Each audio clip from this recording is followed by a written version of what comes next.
He kicked his wife out of the elevator to protect his mistress. The wife pulled her investments and filed for divorce. In less than 48 hours, his empire was vaporized. When the elevator doors opened and she saw her husband holding his old flame, she did not argue.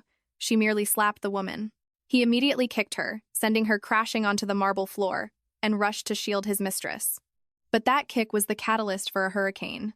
In less than 48 hours, the wife, the powerful chairwoman of a financial conglomerate, withdrew her capital and signed the divorce papers, sending his entire corporate empire into a freefall and destroying his career. Let us dive right into this captivating romance story. 8 o'clock at night in New York City, the city that never sleeps, where neon lights shine like an artificial galaxy. At the top floor of the Pinnacle Tower, a place known as the Peak of Power, Victoria Sterling raised her wrist to check her Patek Philippe watch. He was already 15 minutes late for their appointment. She was wearing an emerald Oscar de la Renta evening gown. The exquisite tailoring hugged her flawless figure, and her long black hair was elegantly pinned up, revealing a proud, slender neck. Her entire being radiated a cold, aloof, yet utterly captivating aura, an aggressive beauty that made people afraid to look directly at her. Tonight was the annual banquet of the Manhattan Business Association, a tedious event where her presence was mandatory. According to the terms of their one-year marriage contract, Victoria Sterling, chairwoman of Apex Holdings, had to play the perfect wife alongside her husband, Lance Kensington, CEO of Pinnacle Enterprises. They needed to maintain the image of a flawless couple in front of the public. For the past year, they had played their parts perfectly. Outsiders only saw a marriage of equals, a match made in heaven between a talented man and a beautiful woman, a solid alliance in the business world. Only insiders knew that aside from the clauses on paper, the atmosphere between them was as cold as ice. Lance Kensington's secretary bowed his head in apology, stating that Mr. Kensington was attending to a distinguished guest and asked her to wait a few more minutes. Victoria said nothing, only giving a slight nod, her calm eyes gazing out at the magnificent New York skyline through the tempered glass. She had no interest in knowing who his guest was. To her, Lance was just a business partner. Once the contract expired, they would go their separate ways. Just then, a clear chime rang out, and the doors of the titanium private executive elevator opened. Victoria instinctively turned and stepped forward, but in an instant, her footsteps halted. The polite social smile had not even formed on her lips before it completely froze. Inside the luxurious space of the elevator, Lance was not alone. He was holding a woman in his arms. The woman wore a pure white dress, her long hair cascading down, her delicate face stained with tears, looking as fragile and pitiful as a lost fawn. Lance had his arms wrapped tightly around her waist, his head slightly bowed, his eyes filled with a tenderness and heartache that Victoria had never seen in their year of marriage. That posture, that intimacy, felt like an invisible knife stabbing directly into her pride. Victoria knew who that woman was. It was Chloe Harrington, a rising actress and Lance's first love, the woman he always felt he owed a debt to. Seeming to sense Victoria's gaze, Chloe lifted her head from Lance's chest. She did not look panicked or embarrassed. On the contrary, she intentionally pressed herself deeper into his embrace. Her teary eyes looked straight at Victoria, her voice soft and whiny but laced with provocation. "Lance, will she misunderstand us? I am just a little scared of heights." Lying without blinking an eye, scared of heights inside the smoothest running elevator in the Western Hemisphere? The smile on Victoria's lips vanished completely. She did not say a word, but the icy aura radiating from her seemed capable of freezing the very air. She strode forward on her Christian Louboutin heels. The sound of her stilettos striking the marble floor echoed sharply and coldly. Lance finally looked up. Seeing Victoria, he frowned slightly, a flash of displeasure crossing his eyes, yet he showed no intention of letting go of Chloe. Victoria stopped right in front of them. She did not look at Lance. Her knife-like gaze was fixed entirely on Chloe's pitiful act. Without a single word of warning, without a single question, she raised her hand and delivered a swift, crisp slap directly across Chloe's fake face. Smack! The piercing sound echoed through the quiet hallway. 5 red finger marks instantly appeared on the actress's pale skin. Chloe was stunned, real tears welling up as she looked at Lance, trembling as if she had been bullied to the absolute extreme. It all happened too fast. Lance froze for a second before his fury erupted like a volcano.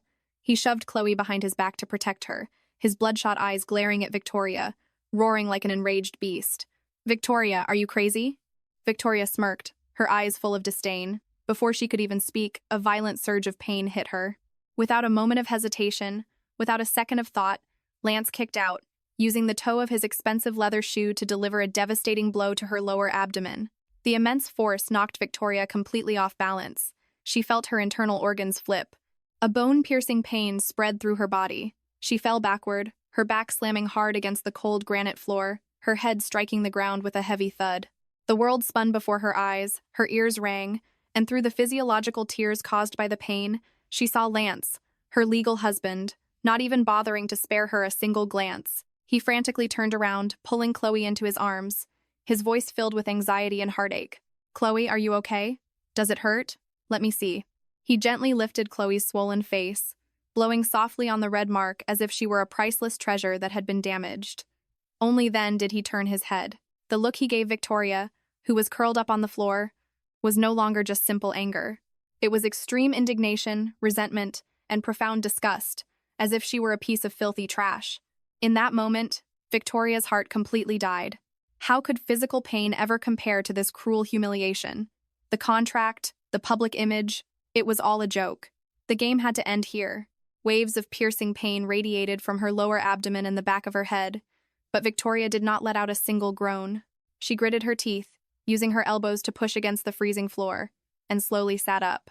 Her expensive designer gown was now wrinkled, and a few strands of her elegant updo had fallen loose, making her look a bit disheveled, but her expression was terrifyingly calm. Her beautiful eyes held no ripples of emotion, no tears, no resentment, only an emptiness and coldness like a 1,000-year-old glacier. She pushed herself up, stumbled slightly, but quickly regained her footing. Her gaze met Lance's in mid-air.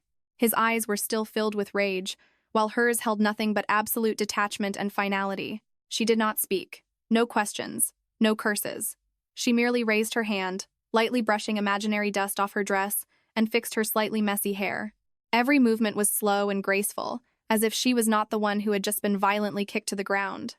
That terrifying composure was far more intimidating than any screaming fit.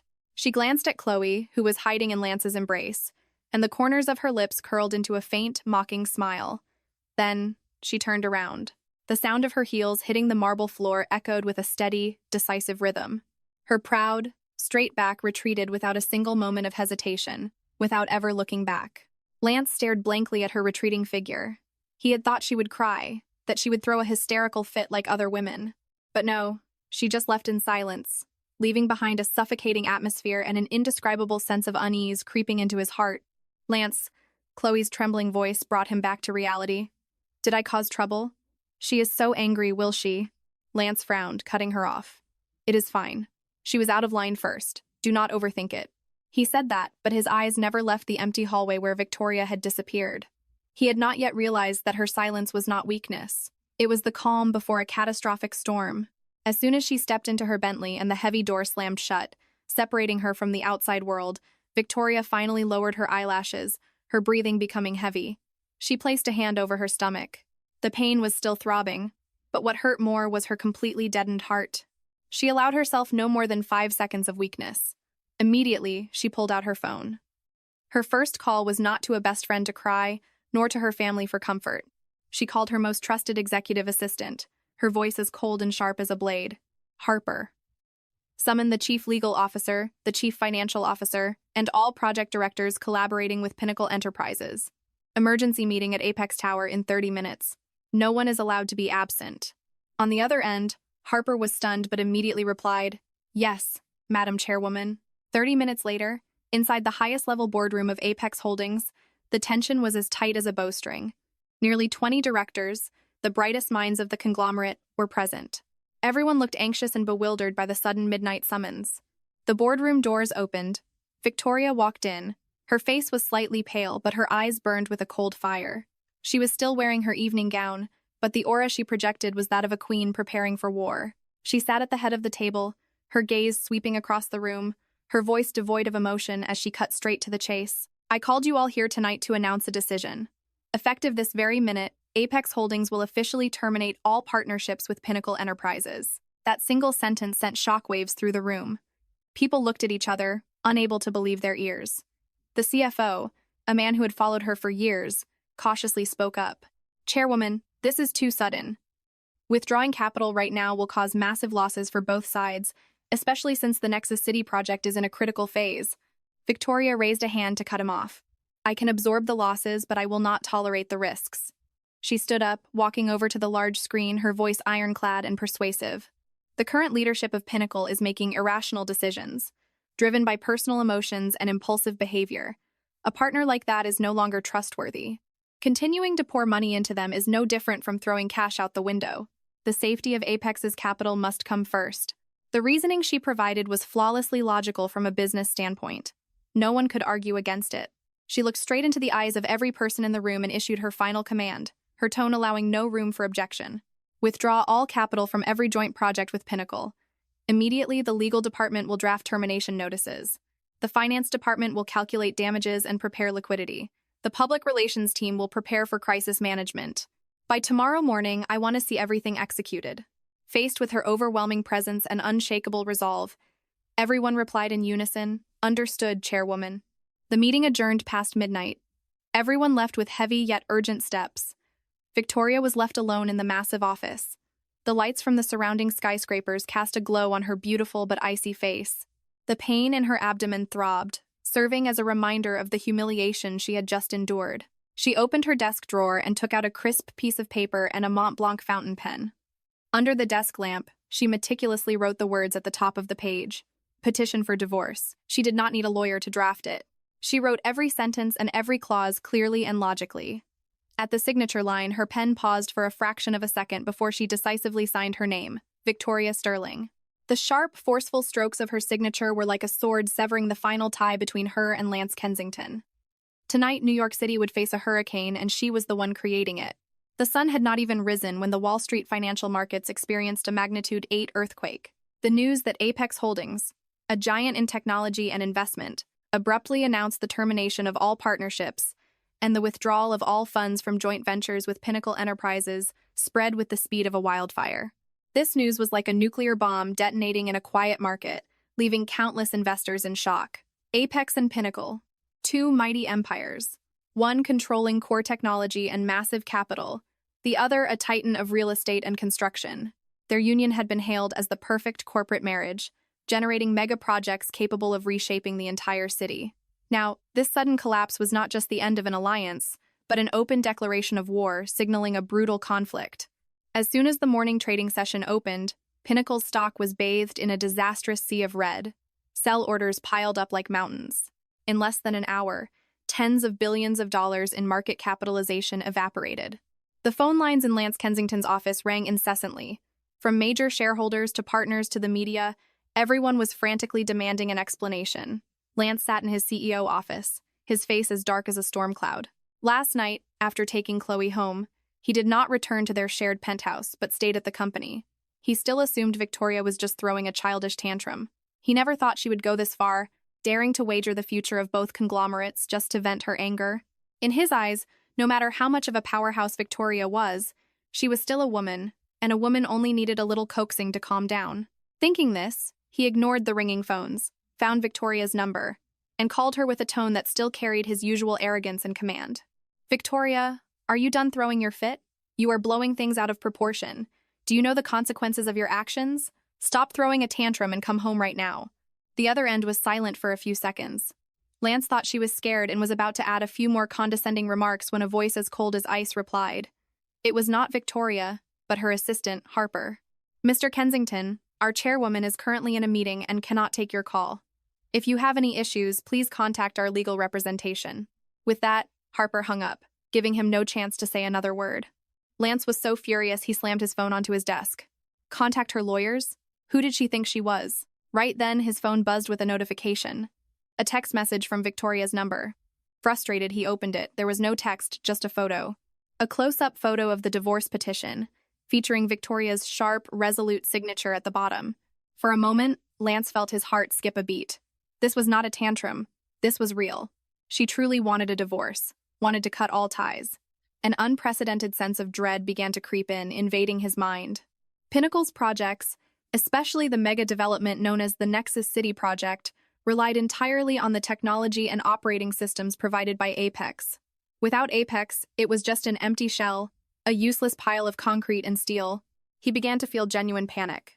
Meanwhile, in another high-end apartment, Chloe Harrington was applying a face mask while scrolling through the explosive financial news. The corners of her mouth curled into a triumphant smile. The more Victoria acted out, the more Lance would despise her, and Chloe's chances would increase. She dialed Lance's number, her voice instantly shifting to a worried, fragile tone. "Lance, is it because of me that things have gotten this bad? I saw the news. Pinnacle's stock. I am so sorry, it is all my fault. How about I go find her and explain? I will apologize to her. I will get on my knees and beg her, as long as she forgives you." Her words were like poison, playing the victim while secretly adding fuel to the fire, stirring up Lance's anger and protective instincts. "Nonsense. This has nothing to do with you," he roared into the phone. "She is the one being unreasonable, blinded by jealousy. Do not worry, I will not let her do whatever she wants. I will absolutely not yield to a crazy woman."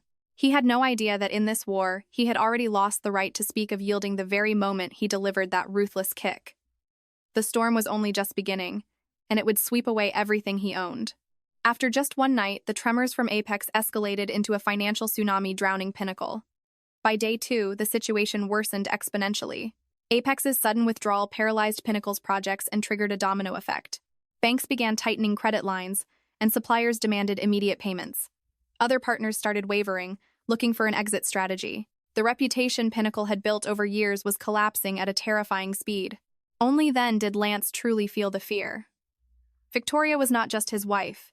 She was the chairwoman of Apex Holdings, a formidable adversary he had never truly evaluated. He had heard of her ruthlessness and decisiveness in the business world, but he never thought the day would come when it would be aimed directly at him. Like a beast backed into a corner, he frantically called Victoria over and over, but his only response was endless ringing. He drove to the Apex Tower but was blocked at the lobby by security, informed that Chairwoman Sterling had important meetings and was not accepting unscheduled visitors. He rushed to her private residence, but the access codes had been changed.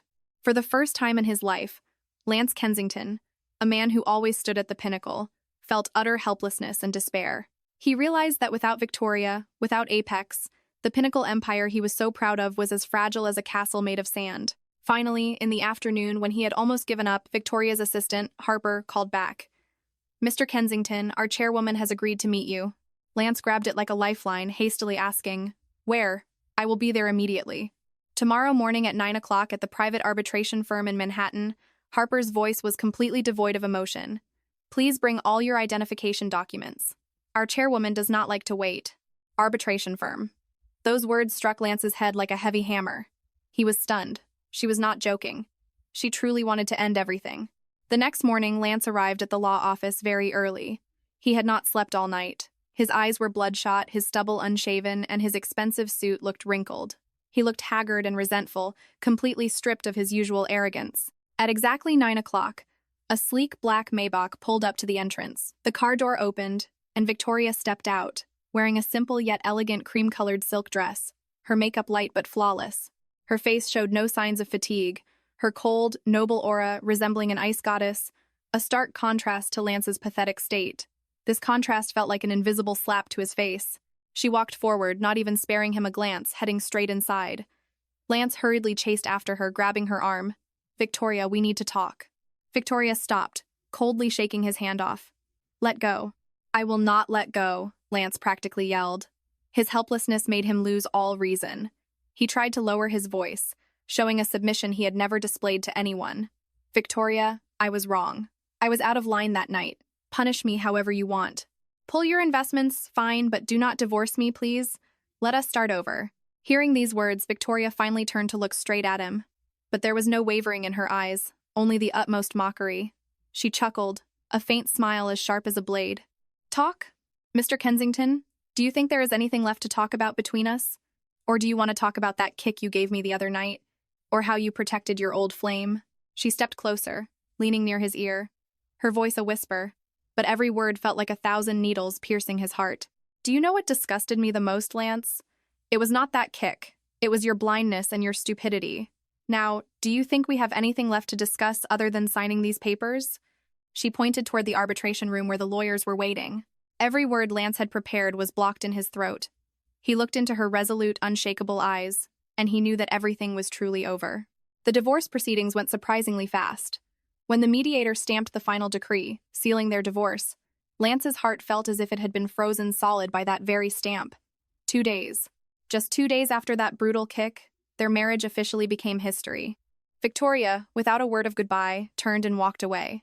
The morning sunlight shone on her back, creating a radiant yet distant halo. She was free, and her true war was only just beginning. Right after stepping out of the law firm, Victoria did not allow herself a single moment to wallow in emotion. She got into her car, took off the diamond wedding ring on her finger, and tossed it into the glove compartment like a worthless piece of junk. Then, she called Harper. Notify all department heads. 10 o'clock press conference. We are announcing a new project. Chairwoman, which project? Harper asked in surprise. There is no press conference on the schedule. The Nexus City project, Victoria answered briefly, her voice calm but harboring an unstoppable force. Harper was shocked. The Nexus City project was a massively ambitious master plan that Apex and Pinnacle had been developing together for half a year. It was the crown jewel of their partnership. It involved building an entirely new urban zone, applying Apex's most advanced technologies to municipal management, traffic, energy, security, and public services. This was a project that would redefine the global standing of both conglomerates. Now, Victoria wanted to announce it alone. This was nothing short of a direct declaration of war, a lethal strike to Pinnacle's jugular. At exactly 10 o'clock, inside the grand auditorium of Apex Holdings, hundreds of journalists from the biggest media outlets were present. They had been summoned abruptly and were all speculating on the purpose of the press conference. Was it to explain the capital withdrawal from Pinnacle? Or was it another major announcement? Camera flashes erupted as Victoria stepped onto the stage. She had changed into a powerful white women's suit, her makeup sharp, her demeanor confident and cold. She stood there not looking like a recently divorced woman, but like a queen preparing for her coronation. She did not beat around the bush and went straight to the point. Welcome, members of the press, to today's conference. I stand here to officially announce that Apex Holdings will be launching the mega development known as the Nexus City project. The auditorium instantly broke into an uproar. A journalist quickly raised his hand. Chairwoman Sterling, from what we know, this was a joint venture with Pinnacle Enterprises. What is the meaning behind Apex announcing this unilaterally? Victoria looked straight into the camera lenses, the corners of her mouth curling into a deeply meaningful smile. You are half right. This was once planned as a partnership. However, because our partner failed to meet our standards for vision and execution capabilities, Apex has decided to take full control of developing this project. She paused for a moment, letting her words sink into everyone's minds before delivering the decisive blow. Apex will solely invest, build, and operate it. We have the technology, the capital, and the determination to make the Nexus City project a reality. This will be a project 100% bearing the Apex hallmark. This was no longer a declaration of war. It was public humiliation. She had not only stolen the project, but completely denied Pinnacle's role and competence. At that same moment, in the Pinnacle executive office, Lance was staring in dead silence at the live broadcast on his television screen. Victoria's proud face, her ironclad words, every sentence was a blade stabbing into his pride. She did not just pull her money, she was ripping the soul right out of Pinnacle. Damn it! He roared, grabbing a crystal ashtray from his desk and hurling it straight at the screen. The television shattered, Victoria's image disappearing into sparkling fragments, but her voice still echoed in his head. The major shareholders started calling frantically. The Nexus City project was their biggest hope, the reason they invested in Pinnacle. Now it had been snatched away by their rival right before their eyes. Lance felt his blood boil. He had vastly underestimated this woman. She was not a domestic cat that could be trampled on at will. She was a wounded tigress. And a wounded tigress was at her most dangerous. The battle was no longer about money or projects.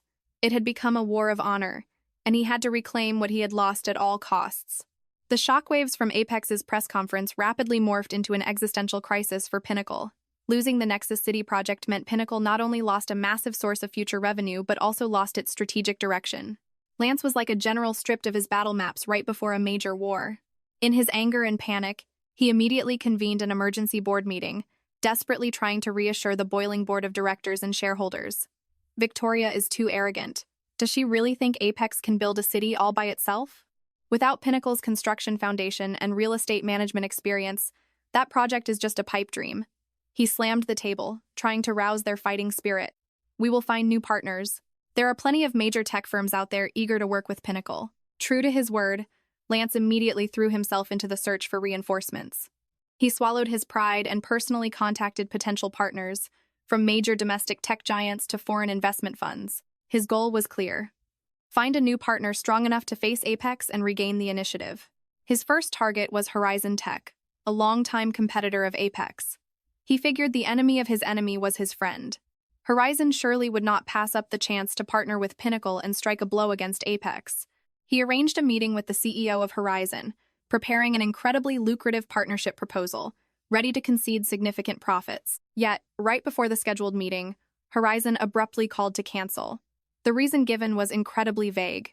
The CEO has an unexpected schedule conflict. Lance sensed something was wrong.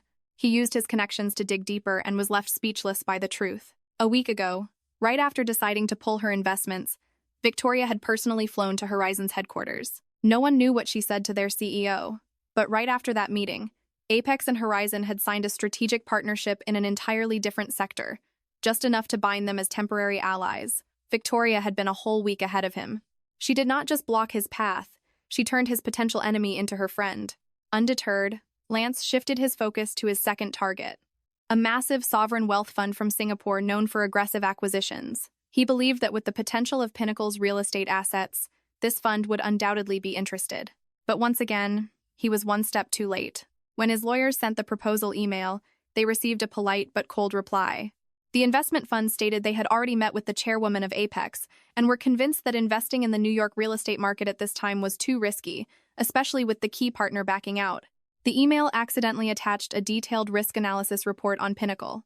It was a sharp, devastatingly accurate analysis that pointed out every fatal flaw in his company's financial structure. It was an analysis that only an insider, someone who understood Pinnacle down to its bones like Victoria, could write. She did not just refuse to shake hands. She severed every possible lifeline that could save him. Lance sat in his office, staring at the email on his screen, a cold chill running down his spine. He was wrong. Entirely wrong. He had underestimated Victoria's intellect and ruthlessness. She was not seeking blind revenge. Every move she made was meticulously calculated. Every chess piece was aimed at his most vulnerable spots. She was casting an invisible net, and he was the prey struggling in despair. He suddenly realized that from the very beginning, this was a war he had no chance of winning. Because the person he was up against was not just a hurt wife, but a genius strategist, an opponent he had never truly understood. The corporate war Victoria ignited quickly expanded beyond the realm of numbers and contracts. Realizing she could not face Apex head-on in the business world, Chloe Harrington chose a different battlefield, one where truth and lies were easily swapped, the media and public opinion. She knew she did not possess Victoria's intellect, nor Lance's power. The only weapon she had was her acting skills and her ability to play the victim. A week later, while Pinnacle was spiraling into crisis, an exclusive interview titled Chloe Harrington's Heartbreak, Love is Not a Crime, My Only Fault is Being Too Fragile appeared on the front page of a top entertainment magazine. In the interview, Chloe did not directly criticize Victoria once. She just sat there in a simple white dress, her face devoid of makeup, her eyes puffy and red. She cried, tears rolling down her cheeks, talking about the pressure of returning to the States, her confusion, and her loneliness. When the interviewer asked about her relationship with Lance and Victoria, she just shook her head, her voice choking up. I dare not say anything. She is a powerful woman. She is the chairwoman of Apex. And I am just a small actress. I am afraid my words will cause more trouble for Lance. She paused, covering her face with her hands, her shoulders trembling. Perhaps it is all my fault. I never should have come back. I never should have appeared in their lives. I just wanted to find a little warmth from an old friend, but I never expected to cause such a massive storm. If my existence makes her unhappy, I am willing to leave. The performance was flawless. Every word was calculated to evoke public sympathy. A fragile actress, a jealous and tyrannical powerful wife, a man caught in the middle. It was the classic wealthy elite drama the public loved. Immediately, the article went viral. On social media, hashtags like Boycott Victoria Sterling, Justice for Chloe, and Toxic Corporate Wives began trending. Armies of keyboard warriors jumped into the fray, leaving malicious comments. Rich and powerful women are truly terrifying. She must have been blinded by jealousy to push her husband this far. Seeing Chloe cry breaks my heart. What did she even do wrong? Women like Victoria only care about money and power. They have no hearts. Lance was right to divorce her. The storm of public opinion took aim directly at Victoria, painting her as a dictatorial, ruthless wife who destroyed her husband's career out of jealousy. Meanwhile, at Apex headquarters, the atmosphere was entirely the opposite. Victoria was standing before a giant blueprint of the Nexus City project, discussing zoning plans with her architects. Her face remained cold and focused, completely unaffected by the gossip outside. Harper walked in, looking extremely worried, holding a tablet displaying the negative articles and hateful comments. Chairwoman, the online situation is highly unfavorable for you. The PR department suggests we hold a press conference to set the record straight, otherwise your image and the company's reputation will be severely damaged. Victoria did not even glance at the screen. She merely held her laser pointer, directing it at a section on the diorama, her voice calm. I want to increase the green space in this sector and build a solar energy regeneration system. Contact our German partners and request their latest quote. Seeing Harper still standing there, she finally turned around, her sharp eyes locking onto her assistant. Harper, our time is highly valuable. Why waste it on a fly buzzing in our ears?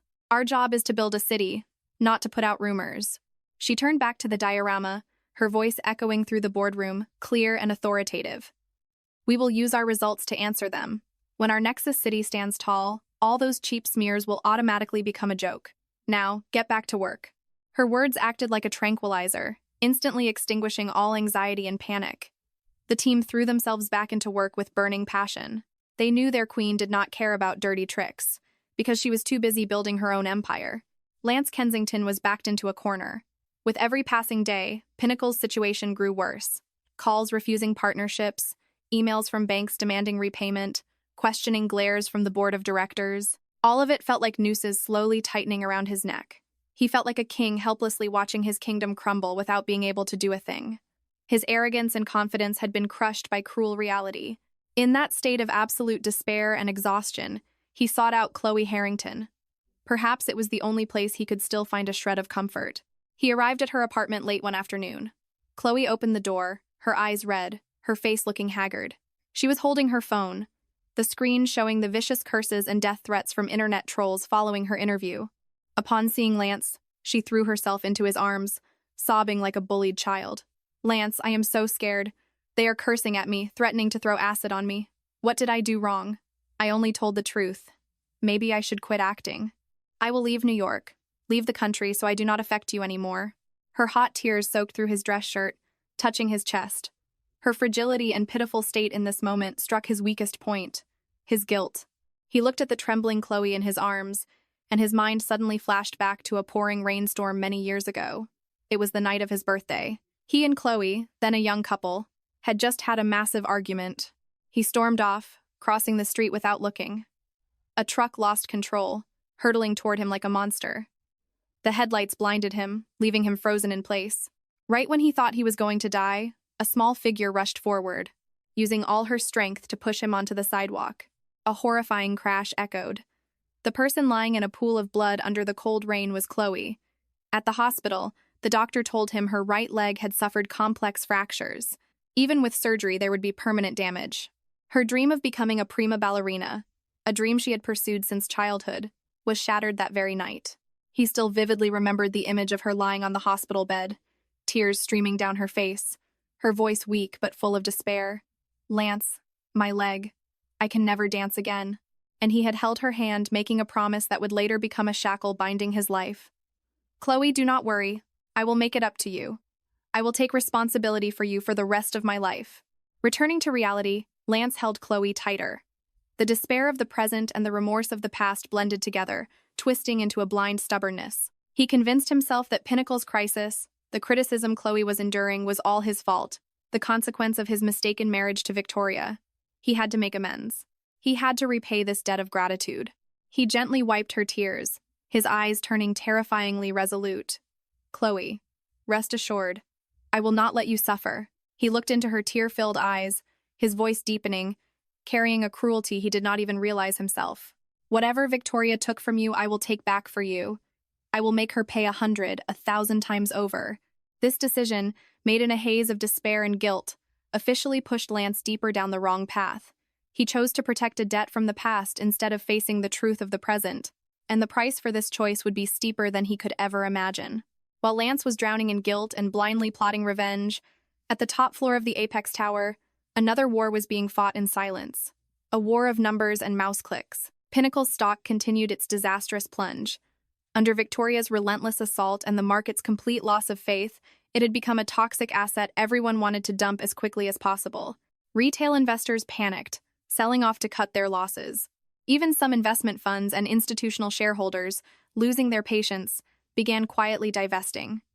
The stock market was flooded with a massive volume of Pinnacle shares being sold at rock-bottom prices, far below the conglomerate's true intrinsic value. Inside an entirely soundproof office, Victoria sat before a row of monitors displaying continuously dancing charts and figures. Her face showed zero emotion, but her eyes were as sharp as an eagle watching its prey. Beside her were not project directors or architects, but a secret team of financial experts, the wizards of Wall Street she had recruited under her wing long ago.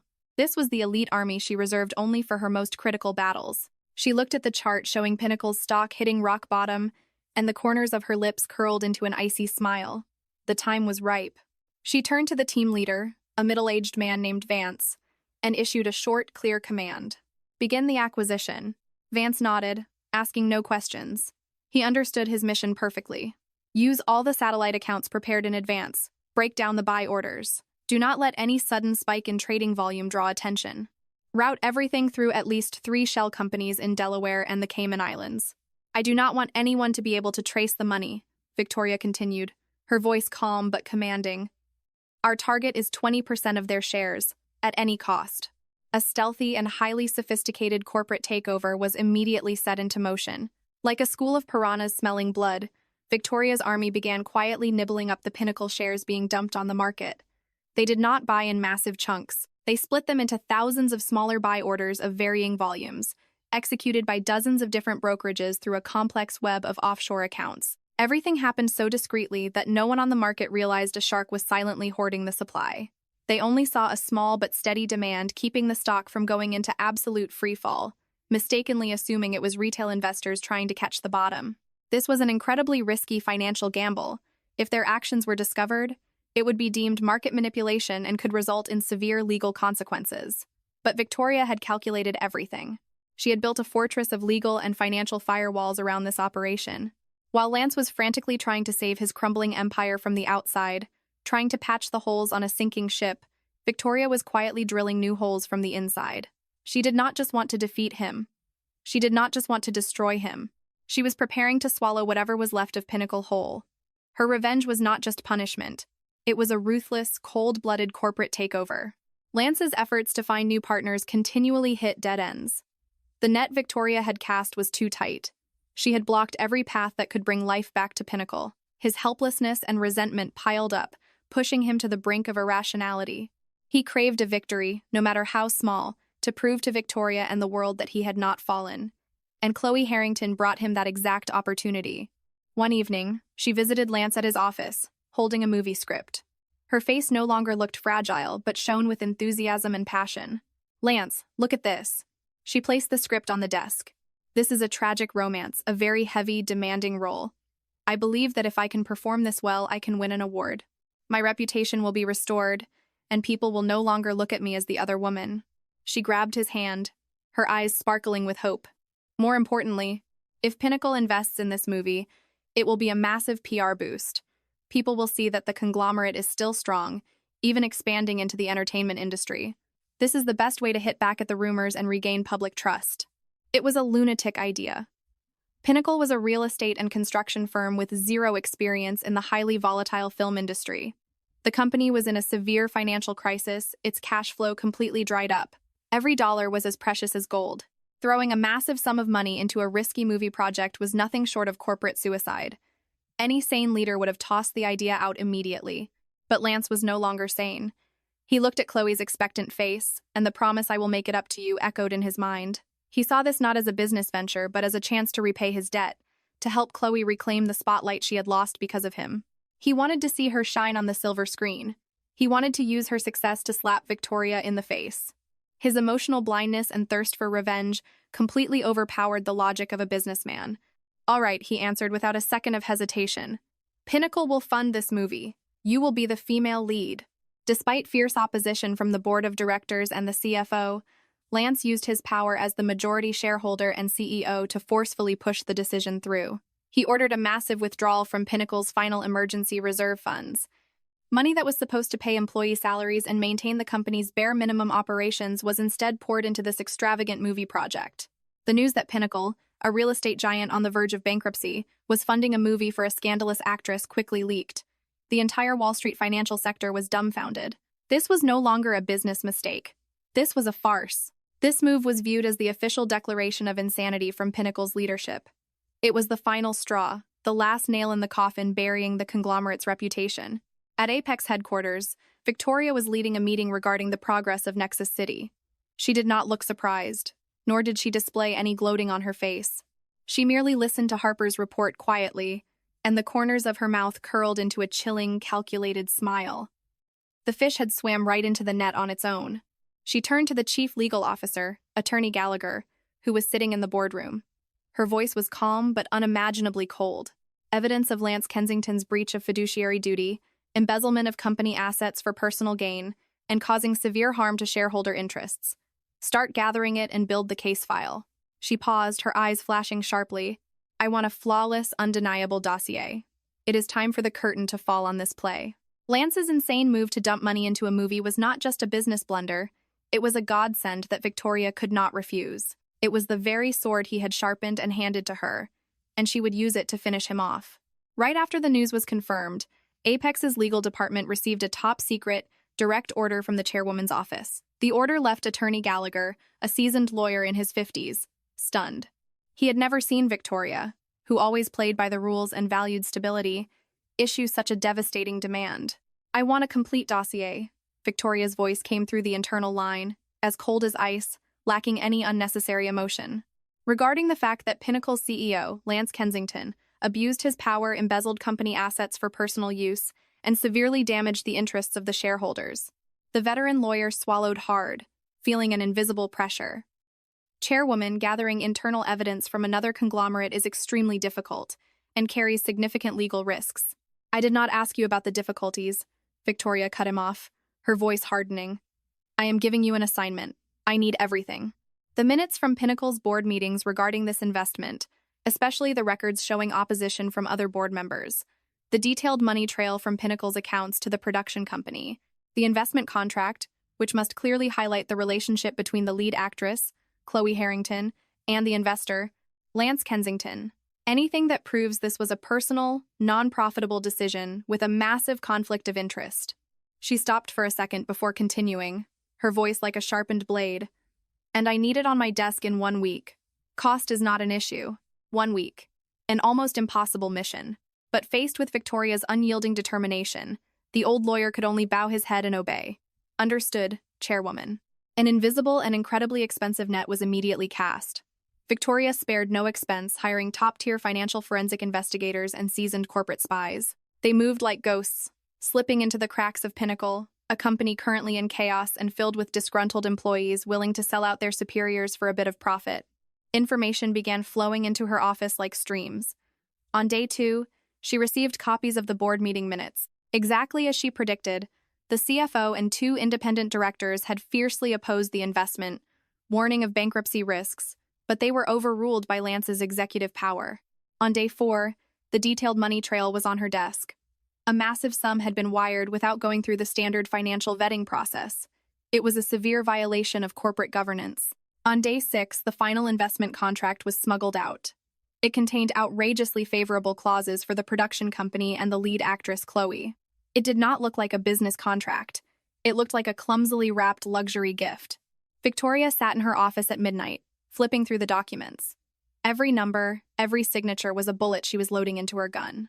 Her face, reflecting the dim light from the computer screen, was cold and devoid of emotion.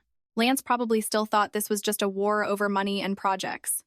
He had no idea that Victoria had shifted the battlefield to a front where he had absolutely no defense. The front of law and corporate justice. She picked up her phone and dialed a number. Attorney Gallagher, the file is complete. Prepare the necessary procedures to call an emergency shareholder meeting. It is time the true owners of Pinnacle find out exactly what their CEO has been doing. The fatal blow was prepared. Now, she just had to wait for the perfect moment to strike. Before officially detonating the legal bomb aimed at Lance, Victoria did something no one expected. She called the Kensington estate butler and asked for permission to visit Arthur Kensington Sr., Lance's grandfather. Arthur Sr. was the founder of the Pinnacle Empire. He was an old fox of the business world who had retired years ago, but his influence and authority still loomed over the entire family. He was also the only person in the Kensington family who, from the very beginning, fully supported the marriage between her and Lance. Not out of affection, but because he recognized her competence and bravery. The meeting took place at the Kensington Manor, a historic estate peacefully nestled in the Hamptons, completely isolated from the noisy city center. The atmosphere here was quiet, smelling faintly of sandalwood and premium aged tea. Victoria wore a simple yet elegant emerald green dress, her hair in a classic updo. She did not look like a sharp businesswoman, but like a granddaughter visiting her grandfather. Arthur Sr. sat in the sunroom, personally brewing a pot of hot tea. He was over 80, his hair pure white, but his eyes were still sharp and perceptive. He looked at Victoria with no surprise in his eyes, only a profound understanding. "Sit, child," he motioned, his voice deep and warm. "It has been a while. You have lost weight." Victoria smiled and sat opposite him. "I am doing well, Grandpa. Work has just been a little busy lately." She did not mention the divorce. Not a single word of complaint or resentment toward Lance. She knew that to a wise man like Arthur Sr., any explanation was superfluous. He already knew everything. He poured her a cup of tea, the aroma filling the air. "I heard Apex is doing very well. Your Nexus City project is a masterful chess move." "I am just doing my job," Victoria replied modestly, gently lifting her teacup. "It is just a pity that certain partners no longer shared the same vision." A soft statement, yet carrying a heavy load of information. Arthur Sr. nodded slightly, taking a sip of his tea. He remained silent for a long time before suddenly asking an unrelated question. "Lance. Since he was a child, he has been stubborn, always assuming he is right, always bound by so-called debts of gratitude without realizing what is truly important." He set his cup down, looking straight into Victoria's eyes. "He has wronged you." It was not a question. It was a statement of fact. Victoria's heart trembled slightly, but her face remained calm. "That is in the past now. I came to visit you today, not for personal matters." She placed her cup down, her demeanor turning serious. "I came as a shareholder of Pinnacle." She did not produce any evidence, but she began to objectively analyze Pinnacle's current financial crisis, the disastrous investment decisions, the severe loss of reputation, and the very real threat of bankruptcy. She spoke logically and factually, as if she were presenting at a board meeting. Arthur Sr. just listened in silence, his fingers tapping lightly on the wooden table. He did not interrupt or comment, but in his aged eyes, the disappointment for his grandson and the admiration for this former granddaughter-in-law became increasingly apparent. When Victoria finished speaking, he slowly spoke up. "Pinnacle is my life's work. I will not let it be destroyed in the hands of a fool." He looked at her, his gaze deep. "What do you plan to do? Just do it. Do not hold back out of respect for an old man. Some children need to fall hard to learn how to grow up." That statement was permission, a green light. He had silently sided with her. Victoria stood up, bowing to him respectfully. "I understand. Thank you, Grandpa." She left the Kensington Manor as the sun began to set. She did not secure any promises of financial or political support, but she had gained something far more critical, the moral blessing of the most powerful voice in the Kensington family. Arthur Sr. would not intervene directly, but he would not stop her either, and that was more than enough. Lance's insane move finally reaped the exact consequences any sane person could have predicted. The tragic romance movie funded by Pinnacle, starring Chloe, hit theaters and bombed catastrophically. It was such a disaster that it became the laughingstock of the entire entertainment industry. The cliché script, the female lead's over-the-top acting, combined with the scandals surrounding her personal life, turned the movie into a box office nightmare. The revenue from the opening weekend was not even enough to cover the theater rental fees. Film critics did not hold back their mockery, calling it a movie made for money laundering or a stupid performance sponsored by a blind, wealthy fool. This failure delivered the final, fatal blow to Pinnacle. The massive investment yielded absolutely zero return, pushing the already critical financial situation into sheer desperation. Lance's reputation as a leader hit rock bottom. He was not just viewed as someone who abused his power, but as an incompetent fool with no foresight. But the person hit hardest was perhaps Chloe. She had bet everything on this movie, hoping it would be her springboard to reclaim her fame and prove her worth. But now, it had turned her into a universal joke. Her dream of becoming an A-list star, her dream of public adoration, vanished into thin air. In her despair and bitterness, she did not blame herself, nor did she blame Lance. She dumped all her sins onto one person, Victoria. Chloe believed that Victoria had used her money to bribe critics, to spread bad press, and to sabotage her movie. Envy and jealousy caused her to lose her mind.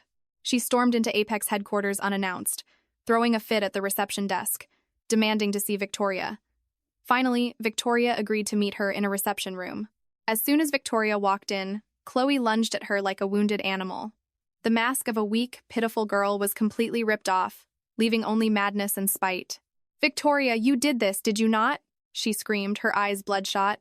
"You sabotaged my movie. Why are you so evil? Just because of jealousy, you ruthlessly destroy someone else's career? Are you even human?" Victoria just stood there, arms crossed, silently watching Chloe perform her final act.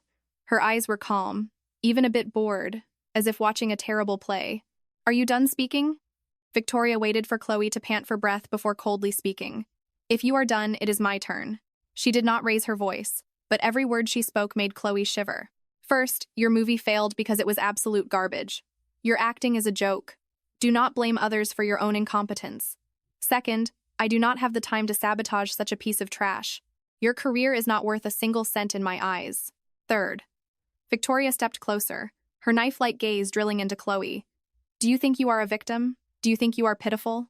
Without waiting for Chloe to answer, Victoria took a tablet from Harper, pulled up a short video, and placed it on the table.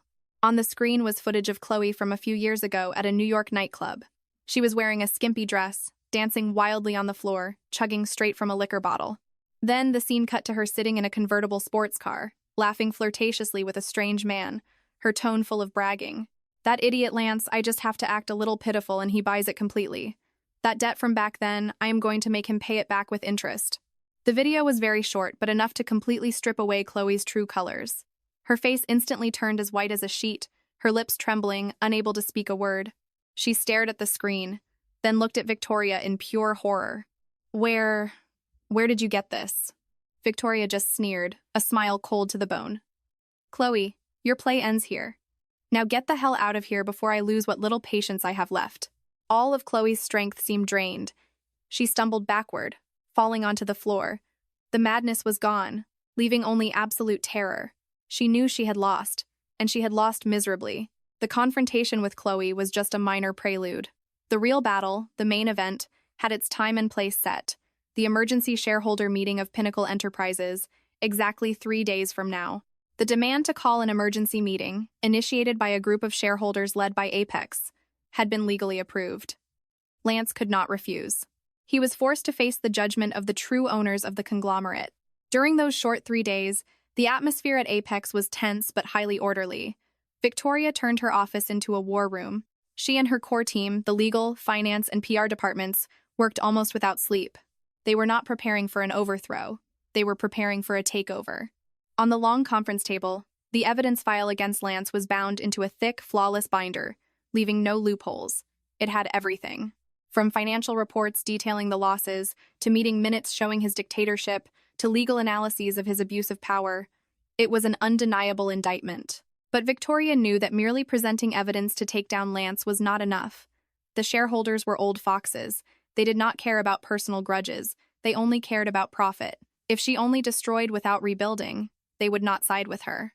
Therefore, she spent 2 straight nights with her experts drawing up a detailed plan to restructure Pinnacle after Lance was ousted.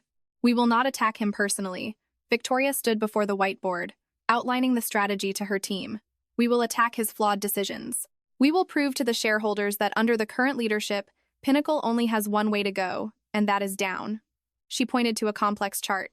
Then, right when they are most panicked, we present the solution, a comprehensive rescue plan, debt restructuring, liquidating toxic assets, and most importantly, rebooting the Nexus City project under a new partnership model, a model where Apex holds absolute control. Her plan was both ruthless and brilliant. She did not just want Lance's seat, she wanted the very soul of Pinnacle. The night before the meeting, the Apex tower was still lit. Victoria stood alone in her office, looking out the window. From here, she could see the Pinnacle tower in the distance. Its lights looked dim and weak. She gently touched her lower abdomen. The physical pain from Lance's kick had faded long ago, but the invisible scar in her heart remained. It was a constant reminder of the stupidity of trust and the cruelty of betrayal. Did she regret it? No.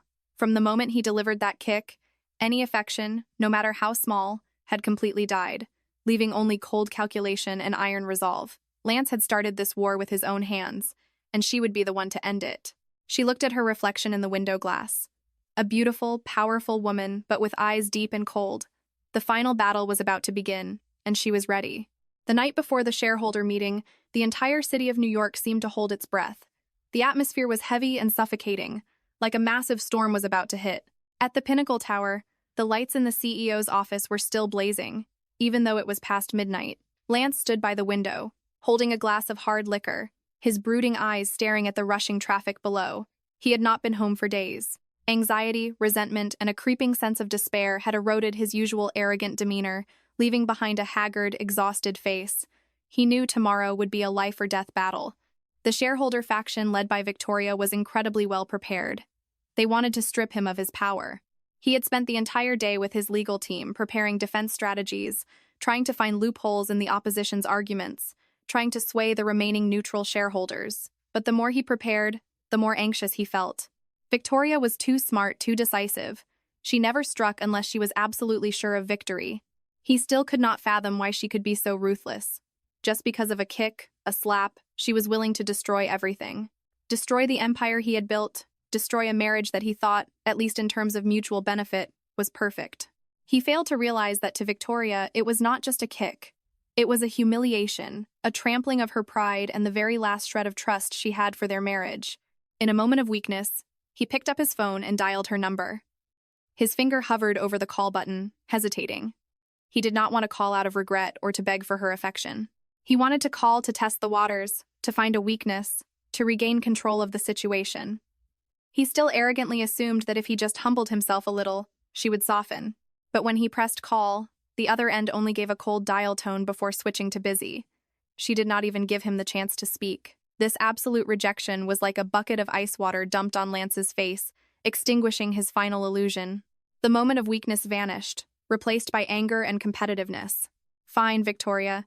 If you want to play this to the end, I will play with you. Let us see who gets the last laugh tomorrow. Meanwhile, across the city at Apex headquarters, the atmosphere was entirely different.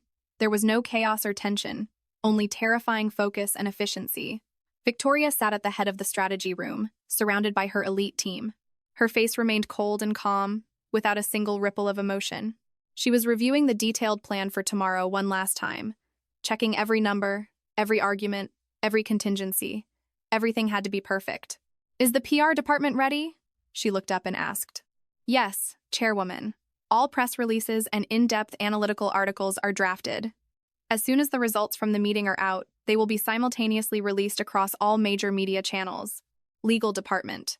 All procedures for a vote of no confidence and nominating a replacement have been prepared strictly according to corporate law, Madam Chairwoman." Victoria nodded in satisfaction.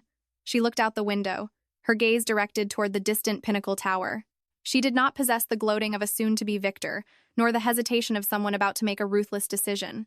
Her eyes only held the decisiveness of a leader doing what needed to be done. She was not destroying Pinnacle. She was saving it from the hands of a foolish, blind leader. She was protecting her own interests as a shareholder and honoring the legacy of Arthur Sr. That night, neither Lance nor Victoria slept. They stood on opposite sides of the city, in two skyscrapers, with two entirely opposing mindsets, looking in the same direction. They knew that when the sun rose tomorrow, one empire would fall, and another would be reborn from the ashes. A silent storm, but its destructive force would change everything. The air inside the grand ballroom of New York's top 5-star hotel was so thick and tense it could be cut with a knife. Hundreds of people, including major and minor shareholders, representatives from investment funds, a massive legal team, and Pinnacle's senior executives, had all taken their seats. Everyone wore grave expressions. The hushed whispers only made the atmosphere more suffocating. Today was not a banquet, it was an execution ground. An execution ground for Lance Kensington. The massive doors to the hall opened. Lance, wearing a perfectly tailored suit, strode in. He tried to keep his back straight and his chin up, projecting an aura of confidence and power.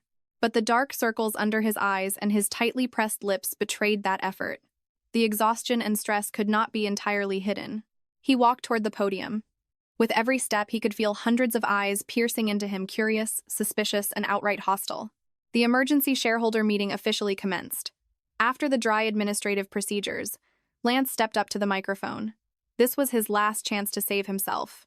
He took a deep breath and began his meticulously prepared speech. Esteemed shareholders, members of the board of directors, I know that recently Pinnacle has faced unprecedented challenges.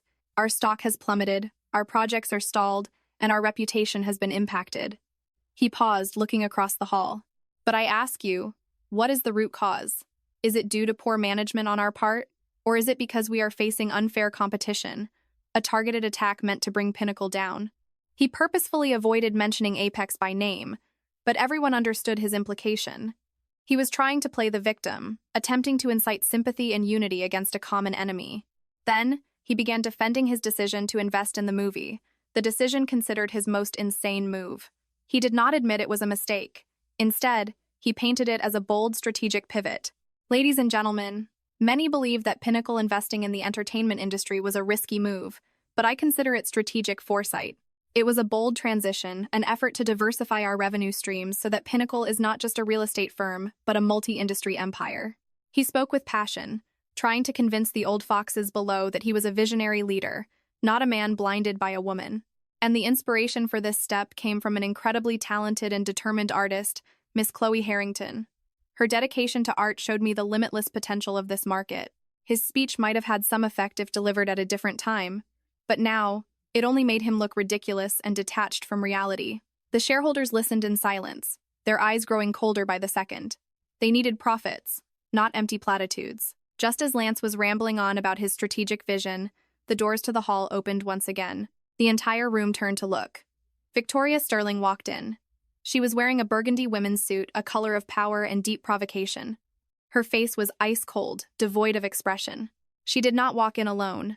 Behind her followed Apex's formidable army of lawyers and financial experts. Her arrival swept through the hall like a freezing wind, instantly silencing every sound. Even Lance on the podium froze. The words choked in his throat. Victoria did not look at him. She quietly walked toward the front row reserved for major shareholders and sat down gracefully. She crossed her legs, her calm eyes looking up at the stage, as if waiting for a good play to start. Her silence, her composure, was an invisible pressure, an unspoken contempt that made Lance feel more uncomfortable than 1,000 curses. The grand finale was finally beginning. Victoria's arrival completely altered the dynamic in the room. All attention shifted from Lance on the stage to the woman sitting silently in the front row. Her silence carried the weight of 1,000 tons, making Lance's grand speech sound hollow and feeble. He tried to continue, but his voice had lost its confidence, and he was forced to end abruptly and awkwardly, returning to his seat. Next, following protocol, the chairman of the board, an older man maintaining a neutral stance, invited the representative of the shareholder group that called the meeting to speak. Victoria stood up. She did not walk to the podium but simply stood at her seat, taking the microphone Harper handed her. This action projected absolute confidence. She did not need to stand on a higher platform to dominate the room. Good morning, ladies and gentlemen. Her clear, calm voice echoed through the dead silent hall. I stand here today as a shareholder, someone whose interests are tied to the survival and growth of Pinnacle, just like every one of you sitting here. She started with empathy, pulling everyone onto her side. I heard CEO Kensington's speech, a very passionate speech. He spoke of unfair competition, of strategic vision, but I believe that before we discuss macroeconomics, we should look at the basic facts. Numbers do not lie. She did not attack him personally. She did not mention their personal drama. She only talked business. CEO Kensington stated that investing in a film was a strategic move. Let us look at what results this strategy has brought. The moment she finished speaking, the giant LED screen behind the podium lit up. The entire hall turned their eyes to it. What appeared left everyone stunned. First were the scanned board meeting minutes from Pinnacle. Words circled in red clearly showed the fierce opposition from the CFO and independent directors regarding the movie project. Beside them were their warnings. This decision would push the company into financial exhaustion and a high risk of bankruptcy. Lance, sitting at the executive table, began to turn pale. Next, the screen switched to a complex money trail diagram. Red arrows clearly indicated a massive sum of money wired from Pinnacle's accounts to the production company, completely bypassing the risk assessment department. A severe violation of corporate governance protocol. Whispers began to erupt in the hall, but that was still not all. The killing blow was delivered now. The screen displayed the investment contract between Pinnacle and the production company. Victoria used a laser pointer to highlight the enlarged clauses. Ladies and gentlemen, please look here. Clause 3.1. Pinnacle bears 100% of the production costs, but is only entitled to 30% of the profits, if any. Clause 4.5. The female lead Miss Chloe Harrington receives a salary 5 times the market average for a B-list actress, not including luxury allowances. And Clause 7.2. Pinnacle has no right to interfere with the script or the production process. She paused, turning to look at Lance, whose face was now as white as a sheet, cold sweat pouring down his forehead. Her voice rang out, cold as ice, emphasizing every word. Mr. Kensington, can you explain to the shareholders here? Is this an investment contract for the benefit of the company, or is it a personal gift paid for with our money? The question dropped like a bomb exploding in the middle of the hall. The terrifying silence shattered, replaced by a massive uproar, followed by angry shouts. Unbelievable! This is an abuse of power, using shareholder money to fund his mistress. Oust him. We cannot leave the company in the hands of a man like that. Lance jumped up, trying to argue. No, this is slander. Victoria, you.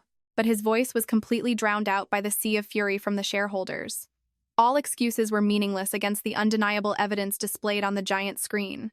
The meeting had turned into a trial, and Lance was the defendant being exposed before the world.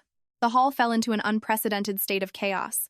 Angry jeers and criticism were aimed directly at Lance, who stood paralyzed at the executive table. His face was desolate. He had completely lost control of the situation. The chairman of the board banged his gavel, trying to restore order, but his voice was swallowed by the chaos. Right at that moment, Victoria raised her microphone again. Please calm down, everyone. Her voice was not overly loud, but it possessed a strange authority, like cold water extinguishing a raging fire. Slowly, people quieted down, all eyes returning to her. She did not look at Lance anymore. He was a defeated man, no longer worth her attention. Her gaze swept across the hall, looking straight at the panicked and furious shareholders. Ladies and gentlemen, criticism and outrage will not solve the problem right now. What we need to do is not find out who is at fault, but find a way for Pinnacle to survive. She skillfully shifted their attention from punishing the past to saving the future. Exposing these mistakes is not for gloating. I did this so that we can all face the truth. Pinnacle is standing on the edge of a cliff, and if we do not act right now, we will all sink together. Her words struck directly at the core interests of every shareholder. Their anger subsided, replaced by anxiety for their own wallets. Seeing the time was right, Victoria signaled her assistant. The LED screen switched to an entirely different interface. It was no longer damning evidence, but a detailed professional business plan featuring clear charts, projections, and a roadmap. This is my solution. Victoria's voice became strong and deeply confident. She began presenting the rescue and restructuring plan that she and her team had prepared. First, we will restructure all bank debts, extending repayment periods and reducing short-term financial pressure. Apex Holdings will act as a guarantor for a portion of these loans. A gasp of astonishment swept through the room. Apex, the rival who had just pulled their funds, was now willing to act as a guarantor? Second, immediately liquidate all toxic and underperforming assets, including that movie project, to recover capital and focus resources on core sectors. And third, most importantly, she emphasized, we will reboot the Nexus City project. The entire hall held its breath. This project will be rebooted under an entirely new partnership model between Apex and Pinnacle. Apex will provide all the technology, operational platforms, and a portion of the capital. Pinnacle will be responsible for construction and land allocation. Profits will be shared equitably, ensuring maximum returns for shareholders on both sides. The plan was brilliant, detailed, and incredibly enticing. It did not just offer a way out of the crisis, it painted a highly promising future. It was a golden life preserver thrown to drowning men. The shareholders went from skeptical to amazed, then to hopeful. They looked at Victoria with completely different eyes full of admiration and trust. They saw a true leader in her. As her presentation ended, Victoria looked straight into the eyes of every board member. Apex, as a major shareholder and the only strategic partner capable of saving Pinnacle right now, is ready to execute this plan. She paused for a second, letting the silence envelope the hall. Then, she delivered the final blow, a shocking declaration. But on one condition. Her icy gaze shifted, locking onto Lance, who was standing like a statue, drained of all blood. Mr. Lance Kensington must resign as CEO and step down from all executive positions at Pinnacle Enterprises. Instantly, a deadly silence fell over the room. All eyes shifted to Lance. The choice had been laid out before them as clear as day. On one side was a failed CEO who had driven the company to the brink of bankruptcy.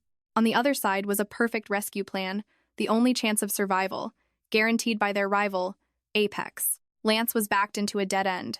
He had no way out. Victoria had won an absolute, indisputable victory. Victoria's declaration was the final knife severing Lance's escape route. The suffocating silence forced the shareholders to weigh their options. To the corporate foxes of Wall Street, this was not a choice. It was an obvious reality. The chairman of the board, after a moment of shock, regained his composure. He struck his wooden gavel hard against the desk, the sharp sound shattering the deadly silence. The board of directors will now hold a vote of no confidence regarding the position of CEO held by Mr. Lance Kensington. The vote happened quickly. It was essentially just a formality. The result was no surprise. With an overwhelming majority, Lance Kensington was officially ousted from his position as CEO and all executive roles at Pinnacle Enterprises. He was reduced to a mere shareholder, a board member with no real power, a king stripped of his crown right on his own throne. Lance sat there, hearing the final declaration, feeling as if all his strength had been sucked out. He no longer felt anger. He did not even try to argue. He only felt a terrifying emptiness. He had lost. Lost at the hands of the woman he had once looked down upon and trampled. Lost so humiliatingly he could not even lift his head. He quietly stood up, leaving the executive table amidst the silence of the entire hall. His back, once so straight and arrogant, now looked isolated and pathetic. As he walked past Victoria's row, he subconsciously stopped. Their eyes met for a fraction of a second. In her eyes, there was no gloating, only a cold, distant detachment, as if they were complete strangers. That indifference hurt more than any insult. He stumbled out of the hall, leaving behind an empire about to change hands, and a bleak future of his own. The news of Lance Kensington's downfall spread faster than the news of Pinnacle's crisis, and the first person to receive this news was Chloe Harrington. She was inside the luxury apartment Lance had bought for her, desperately trying to call him over and over again, but to no avail. Her anxiety was not for him, but for her own future. Finally, when Lance dragged his feet into the apartment and opened the door, he saw Chloe sitting on the sofa. Her face no longer held its usual fragile worry, but rather irritation and impatience. "Where have you been all day? Do you know how many times I called you?" she nagged, her tone completely different. Lance was too exhausted to argue. He collapsed onto a chair, rubbing his temples. "I had some issues at the company." "Some issues?" Chloe scoffed, standing up, crossing her arms and looking down at him. "I saw the news.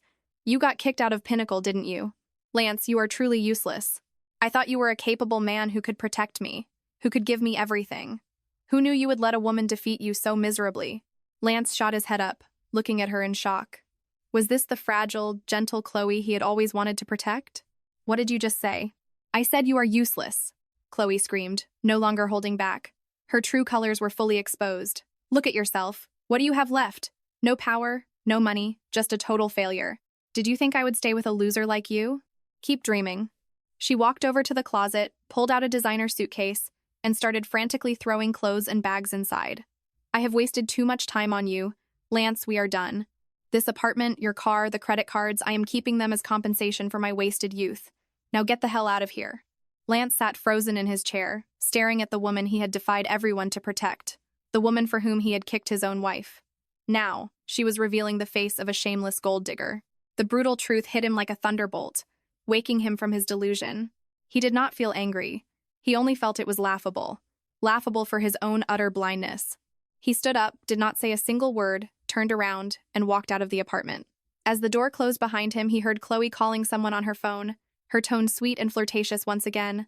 "Hello, Director James, it is Chloe." "Yes, I am free now." Lance stood in the cold hallway and burst out laughing. A bitter, tragic laugh of a man who had lost absolutely everything. The shock of Chloe turning her back on him and abandoning him hurt even more than losing his power at Pinnacle. Lance wandered the streets of New York at midnight like a ghost, not knowing where to go.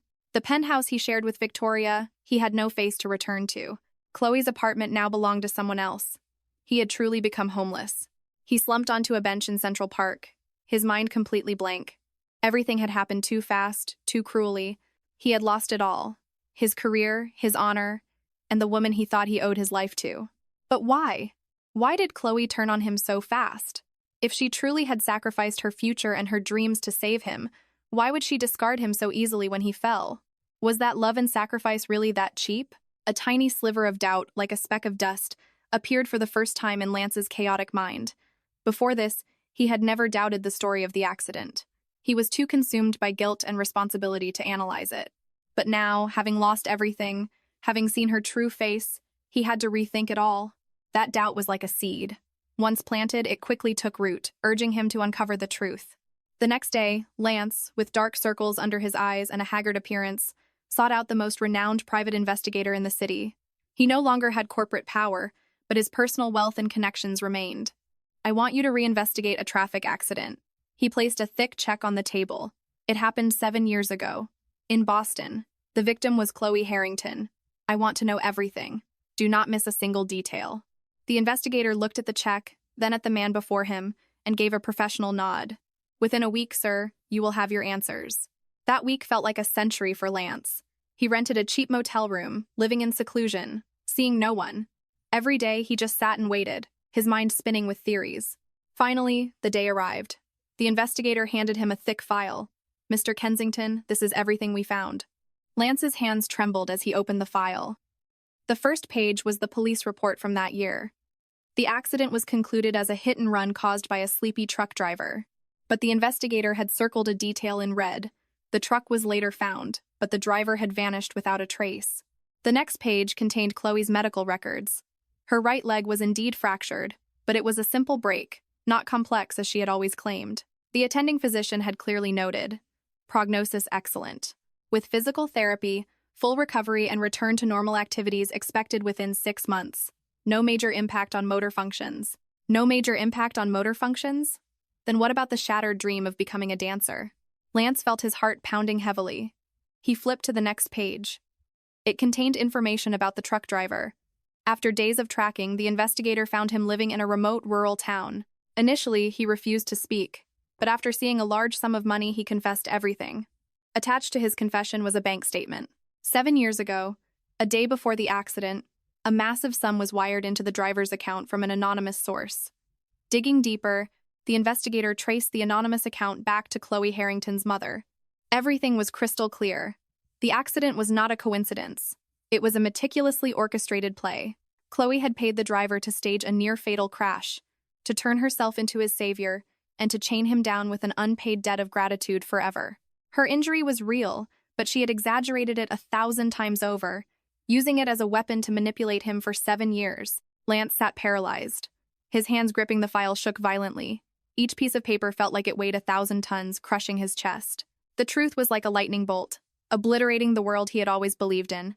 The debt of gratitude he had carried heavily in his heart, the very thing that made him blind, the very thing that made him treat Victoria so ruthlessly, was just a scam, a cheap play. He had destroyed his entire life, and the life of the woman who truly stood by him over a lie. A sharp crack rang out. He had squeezed his hand so tightly that the glass cup on the table shattered. Fresh blood dripped onto the file, staining the words that exposed the cruel truth. But he felt no pain. How could physical pain compare to the agony and self-hatred tearing his soul apart? The truth about Chloe's scheme was not just a shock. It was a total collapse. Lance's worldview, built on guilt and responsibility, shattered into pieces. He returned to his motel room, slammed the door, and sank into maddening torment. He paced the room like a caged beast. Fragments of memories, images, and words flooded his mind, torturing him. He remembered Chloe's pained expression in the hospital and realized it was all acting. He remembered how she complained about her old injury flaring up whenever he and Victoria made slight progress in their relationship, realizing it was all a manipulation tactic.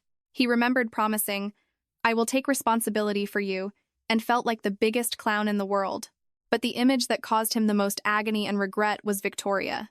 He remembered her cold yet proud face on their wedding day, a marriage he had destined to be merely transactional. He remembered how she quietly helped him resolve work crises, delivering sharp reports and accurate strategic advice that he ignored out of ego. He remembered the night she went alone to meet a crucial partner to save a contract while he was at the hospital worrying over a liar. And then, he remembered that fateful night. Victoria standing there after slapping Chloe, her eyes showing no fear, only disdain for the homewrecker. And then, his own kick. He could almost feel the toe of his shoe striking her soft body, watching her fall flat on the freezing floor. What had he done? He had kicked his legal wife, the woman who bore his family name, just to protect a venomous snake acting out a play. He had used the most brutal, abusive action to trample her pride over a debt that never even existed. Ah! Lance let out an agonized roar, throwing a punch straight into the wall. A sharp pain shot through his knuckles, but it could not mask the self-hatred burning his insides. He had been blind. He had been a fool. He had been an unforgivably terrible man. He sank to the floor, grabbing his head. Tears, something he thought had dried up long ago, began to roll down his cheeks. He did not cry for his lost empire. He did not cry for Chloe's betrayal. He cried tears of belated regret, mourning the irreparable damage he had inflicted on Victoria. He finally understood everything. Why was Victoria so relentless? Why was she so ruthless? Because that kick did not just hurt her physically. It completely killed her trust, her respect, and perhaps even the fragile feelings she might have harbored for their marriage. It turned her from a partner into a mortal enemy. He had single-handedly pushed away the only woman who could stand beside him at the peak of power. He had destroyed the bridge between their two empires, and he had lit the fuse for his own destruction. This awakening came too late, and it hurt beyond measure. Lance sat in the darkness of the cheap motel. For the first time in his life, he felt absolute isolation and a regret from which there was no point of return. He was wrong, terribly wrong, and the price for this mistake would likely be the rest of his life. While Lance was drowning in guilt, the outside world had changed entirely. After taking control of Pinnacle, Victoria acted with terrifying speed and efficiency. She did not take the title of CEO. Instead, she proposed an interim crisis management committee, with herself as chairwoman. This committee gathered the brightest minds from Apex and the remaining loyal, competent executives from Pinnacle. Her first move was to publish the restructuring plan presented at the shareholder meeting. This transparency and decisiveness instantly regained a portion of market trust. Pinnacle's stock, after days of bottoming out, finally stopped falling. Next, she personally led a negotiation team, working day and night with the banks. With Apex's guarantee and a viable repayment plan, she successfully restructured the loans, giving Pinnacle precious time to breathe. Then, she mercilessly ordered the liquidation of underperforming assets. The failed movie project was sold off for pennies on the dollar to recover whatever capital was left. Poorly located land and unprofitable investments were dealt with swiftly. Pinnacle's cash flow began to improve. Finally, she officially rebooted the Nexus City project. This time, it was not a loose partnership, but a new corporate entity. A joint venture between Apex and Pinnacle, with Apex holding controlling shares and full operational authority over the technology. Victoria appeared on media outlets, not to bicker over personal drama, but to discuss the future, technology, and a modern, livable city. Her image as a brilliant, decisive, visionary leader completely overshadowed the jealous wife persona Chloe had tried to build. Under her guidance, the sinking ship of Pinnacle was not only patched up but equipped with a more powerful engine, finding its course once again. During all this, Lance only watched quietly from afar. He was still a board member, still receiving daily reports. He saw what Victoria accomplished, and his heart held only admiration and shame. What she achieved in a few weeks took him a year to fail at. He did not show up. He did not bother her. He did not try to prove anything. He knew he had no right to.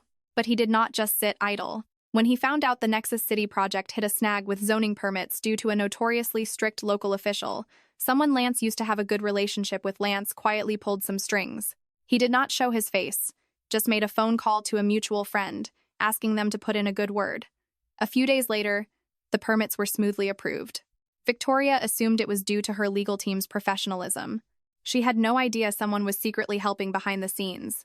When a key construction materials supplier suddenly made things difficult, demanding an unreasonable price hike, Lance used sensitive information he knew about that company, routed through a third party, to pressure them back to the negotiating table with a much more cooperative attitude. He did all these things in silence, not to win her back or beg for forgiveness. He knew he was unworthy. It was simply the only way he could try to atone for a fraction of his sins, a belated repentance, an effort to protect his grandfather's legacy, and a way to guard the achievements the woman he had so deeply hurt was trying to rebuild. He began a new life. A life without power, without glory. Only observation and repentance from the shadows. Time flowed like a river that never stops, quietly washing away and altering everything. A year was enough for a conglomerate on the brink of collapse to regain its vitality, and enough for a proud man to learn how to bow his head. Under Victoria's helm, Pinnacle did not just survive the crisis, it experienced a spectacular rebirth. By merging core businesses and optimizing the structure through its alliance with Apex, Pinnacle became a massive, unshakable force in the market.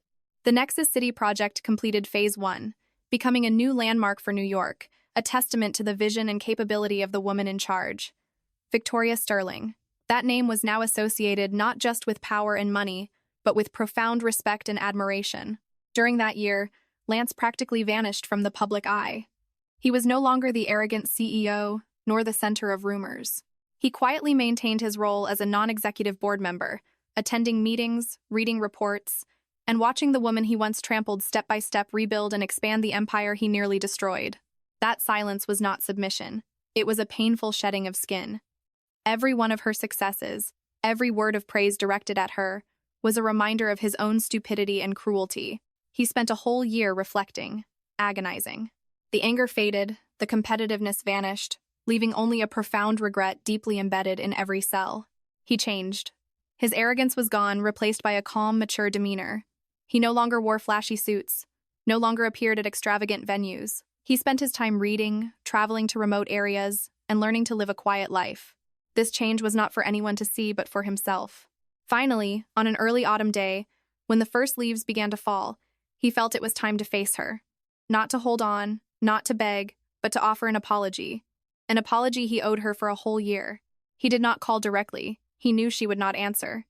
He asked his former assistant, the only one he still kept in touch with, to email Victoria's office. The email was brief, humble, and sincere. Dear Chairwoman Sterling, it is Lance. I know I have no right to bother you, but there is something of very important matter regarding the past that I believe I have a responsibility to clarify with you. Could I ask for a little of your time? The time and place are entirely up to you. This is not about business, just a personal matter. If you refuse, I completely understand. A few days later, he received a reply. Not from Victoria, but from Harper. The chairwoman agrees. Tomorrow at 3 p.m. at the Oak Room Lounge. The Oak Room Lounge was an exclusive, quiet, and private artisan coffee house, a place entirely unfitting for their corporate status. Lance understood. She chose this place because she did not want any attention. The next day, he arrived 15 minutes early. He did not wear a suit, just a simple white button-down shirt and gray trousers, looking more like a university professor than a former CEO. He sat in a private booth, ordered a pot of premium Earl Grey tea, and waited in silence. His heart was beating faster than normal. He was not afraid of her rejection. He was afraid he would not have the courage to say everything, to face her cold eyes. At exactly 3 o'clock, the door opened. Victoria walked in. She was just as beautiful, radiating the same aura, but something seemed different. The cold, sharp edges had softened, replaced by a calm, easygoing grace of someone who entirely held her own destiny. She sat opposite him, saying nothing, only motioning for him to begin. Lance took a deep breath. The confrontation he had prepared for a year had finally come. The atmosphere in the private room was so quiet that the faint boiling of water could be heard. The scent of Earl Grey was pure and relaxing, but it could not ease the heavy tension between them. Lance looked at the woman across from him. A year without seeing her, and she seemed to glow even more. A confidence that radiated from her bones, a beauty that required no adornment. Meanwhile, despite his mental preparation, he could not shake the feeling of inferiority and shame. He did not beat around the bush. He knew her time was valuable. Thank you for coming, he began, his voice slightly hoarse but very sincere. I know I do not deserve your time, but there is a truth I must tell you. Victoria remained silent, her clear eyes looking at him without a ripple, waiting. Lance took a deep breath and began telling the story he had uncovered. The truth about Chloe's scheme. He spoke calmly, clearly, without embellishments, and without making excuses for himself. He told her about the staged accident, the exaggerated medical records, the truck driver's confession, and the undeniable evidence. He recounted everything he had blindly believed for 7 years, the lies that had formed the foundation of his actions. It was all a play, he concluded, his voice cracking with pain and self-loathing. The debt of gratitude I carried so heavily in my heart, the thing that made me treat you the way I did, was just a scam. He looked up, daring to look directly into her eyes for the first time, his own eyes brimming with unconcealed regret. Victoria, I am not telling you this to seek your forgiveness. I know the damage I caused you is irreparable. I just wanted you to know the truth. I wanted you to know how stupid and blind I was. He paused, clenching his trembling hands together. I apologize for everything. For my arrogance, my dictatorship, my cruelty, and for that kick. I know this apology is too late and too cheap compared to what you had to endure, but I had to say it. I am truly, truly sorry. Having spoken, he felt as if a massive weight that had crushed his shoulders for a year was finally lifted. He lowered his head, unable to look at her anymore, waiting silently for her final judgment. Victoria sat still.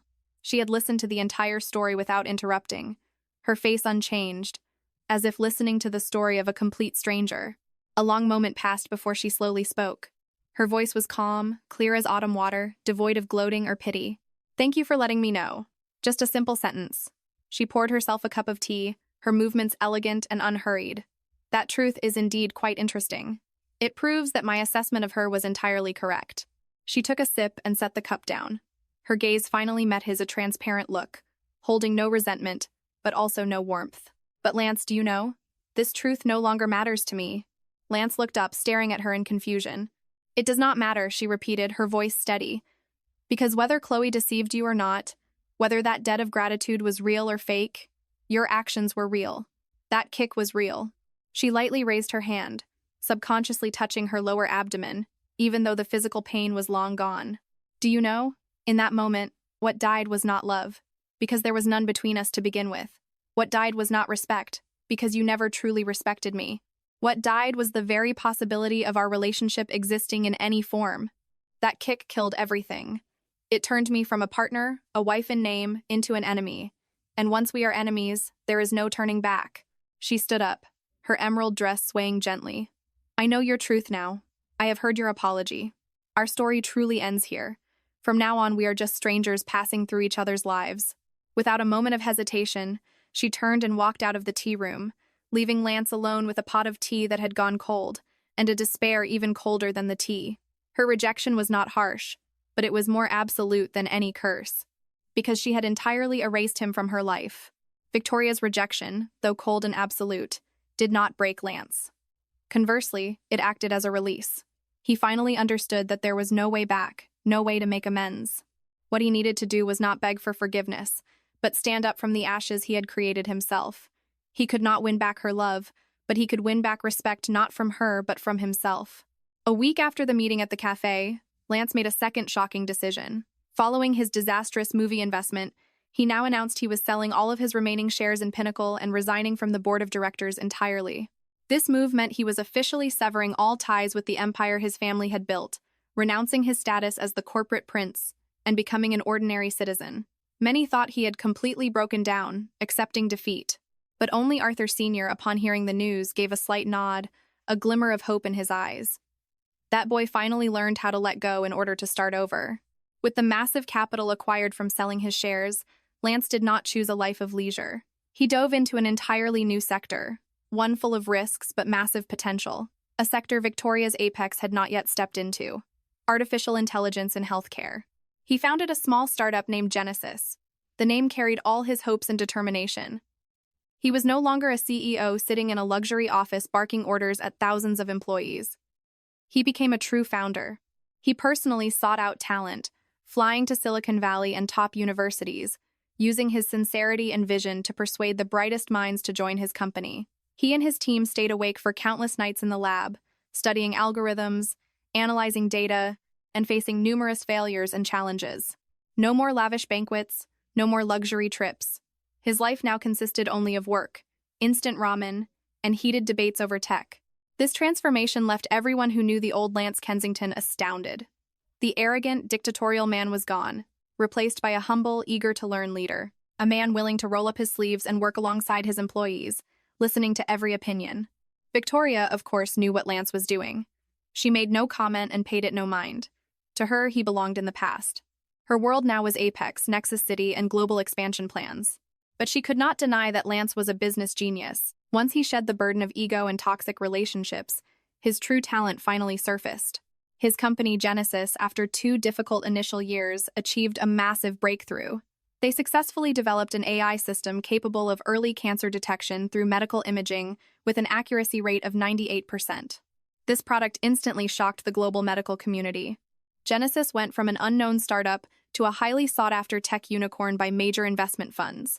Lance had returned, but this time, not as the heir to Pinnacle, but as the founder of Genesis. He had built a new empire with his own sweat, tears, and intellect. He and Victoria were once again standing on the same stage, the stage of elite tech leaders. But now, they were no longer husband and wife, nor were they enemies. They had become worthy competitors in a fair game, devoid of personal grudges, matching only in intellect and prowess. Lance knew this was the only way he could stand before her again, not as a sinner, but as a man truly reborn. Time flew by, and 4 more years passed. 4 years was enough for the deepest wounds to scar over, enough for new empires to solidify their foundations. New York City now boasted 2 legends in the tech industry. One was Victoria Sterling, the Queen of Apex, who turned a developing conglomerate into a global powerhouse, making the Nexus City project a global model.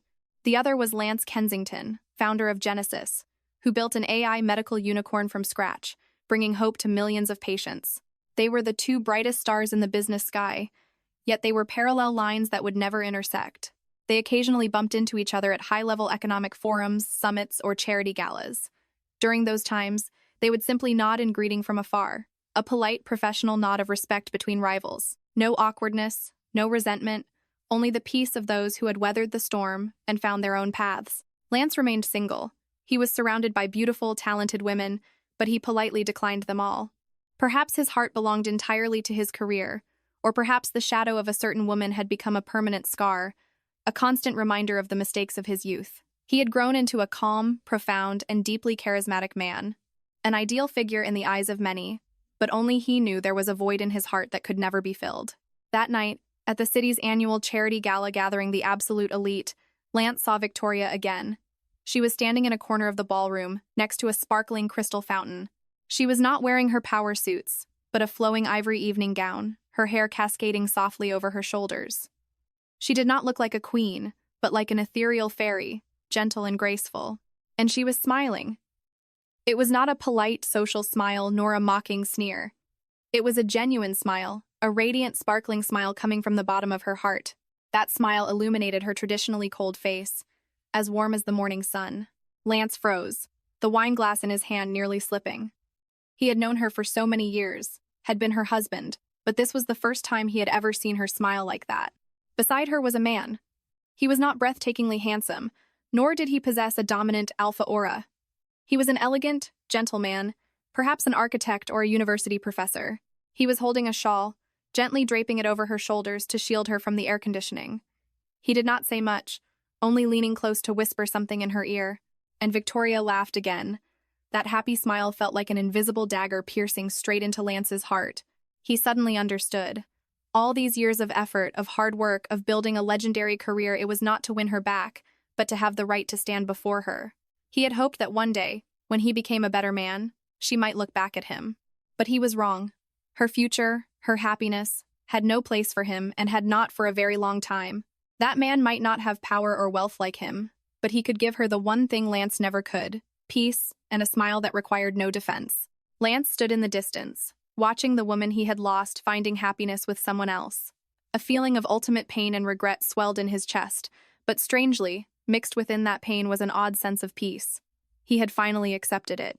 He had paid the price for his mistakes, and that price was not the collapse of an empire, but a lifetime of watching her be happy from afar. He gently raised his wine glass, pointing it toward her in a silent toast of blessing. Then, he turned and quietly blended into the crowd. His back remained straight, but it carried an eternal solitude. Some mistakes, once made, mean missing out on a lifetime, and he had missed out on his entire world. You have just finished listening to the romance story of the wife who pulled her capital and divorced her husband after he protected his mistress. Do not forget to like the video if you enjoyed it. Subscribe to the channel so you do not miss any captivating stories, and leave a comment below with your thoughts so I know you are listening with me every night. Goodbye for now, and see you in the next stories on the channel.